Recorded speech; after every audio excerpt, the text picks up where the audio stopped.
payahlah. Dia tapi kadang-kadang loyalty ni terbayar juga sebenarnya. In a way betul. Tapi sampai satu masa nantilah. Betul.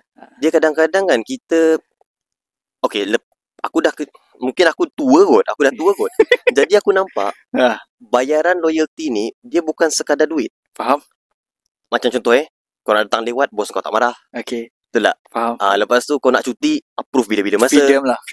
Freedom. Kau nak pakai apa, itu kau punya kan. Lagi satu tu connection Sebenarnya. So dia bukan berbentuk duit saja sebenarnya kan. Betul tak? Betul. Okay. Wah.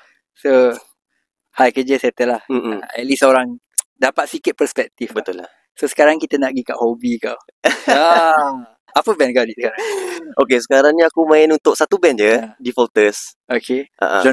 Genre dia, kita claim kita sebagai metalcore lah. Kau faham tak? Tapi claim ni siapa boleh claim? Okay, betul. Ada orang akan cakap kita sebagai deathcore and everything kan. Tapi metal lah. Okay. Muzik keras lah. Yang ni